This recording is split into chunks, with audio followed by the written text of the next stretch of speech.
Tirupati rural మండలం తుమ్మలగుంట మఠం భూములో ఉద్రిక్తత చోటు చేసుకుంది. హతీరాంజీ మఠం భూములో అర్ధరాత్రి అక్రమ కట్టడాలు కడుతున్నట్లు సమాచారం రావడంతో అధికారులు బుధవారం తెల్లవారుజామున ఆగమేఘాలపై అక్కడికి చేరుకుని కట్టడాల తొలగింపు పనులు చేపట్టారు. ఆ విషయం తెలుసుకున్న డిప్యూటీ కలెక్టర్ రమేష్ నాయుడు హుటాహుటిన అర్ధరాత్రి సమయంలో కట్టడాలు కడుతున్నందునే తొలగించారు.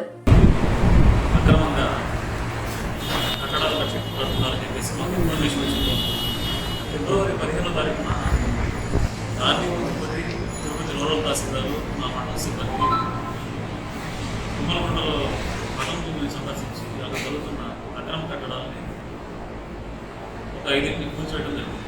ఫిబ్రవరి 15. అయినా కానీ అక్రమ కట్టడాలు ఆగలేదు. ఇంకా ఎక్కువ సంఖ్యలో కట్టడానికి ప్రయత్నిస్తున్నారు. ఫిబ్రవరి 19వ తారీఖు తిరుపతి రూరల్ తహసీల్దార్ గారు మా ఏయూ శ్రీనివాస్ అక్రమ కట్టడాలను వీడియో వేయడానికి వెళ్తే వీళ్ళిద్దరి మీద దౌర్జన్యం కూడా చేశారు. ఆ విషయం నేను పోలీసు వారికి కూడా తెలియజేశాను.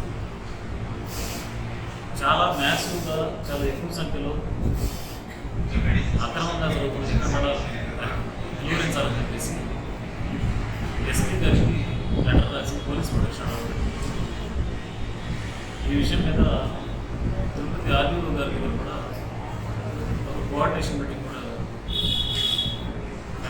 ఏర్పాటు చేసుకున్నాం. ఆ కోఆర్డినేషన్ మీటింగ్లో అన్ని లైన్ డిపార్ట్మెంట్స్ అందరూ కూడా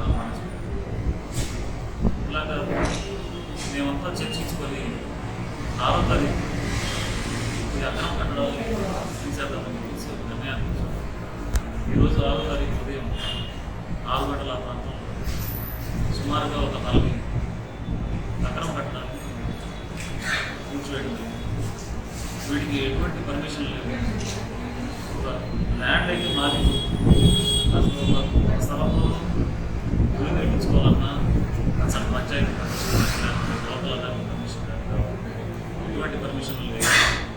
గతంలో ఈ మఠం నుంచి ఎవరైతే ఎలక్ట్రిసిటీ డిపార్ట్మెంట్ ఉన్నారో వాళ్ళకి, లోకల్ అథారిటీ, పోలీసు వారికి, రెవెన్యూ వారికి అందరికీ కూడా కట్టలు రాయడం జరిగింది. అక్రమ కట్టడాలని ఆపేయండి, అక్రమ కట్టడంలో కట్టే వాళ్ళకి ఎలక్ట్రికల్ కనెక్షన్ అని చెప్పేసి, డ్రింకింగ్ వాటర్ కనెక్షన్ లెటర్లు రాయడం జరిగింది. అయినప్పటికీ ఇంకా అక్రమ కట్టడాలు జరుగుతూనే ఉన్నాయి. వీటికి ఫుల్ స్టాప్ పెట్టాలన్న ఉద్దేశంతోనే ఈరోజు ఈ విధంగా ఒక 8 జేసీబీలు తీసుకుని అక్రమ కట్టడాలను చేయడం. ఈ సందర్భంగా తిరుపతిలో ఉన్న సామాన్య ప్రజలకి వీళ్ళందరికీ తక్కువ రేట్లకు వస్తున్నాయని చెప్పేసి మఠం భూములు కొని నష్టపోతారు.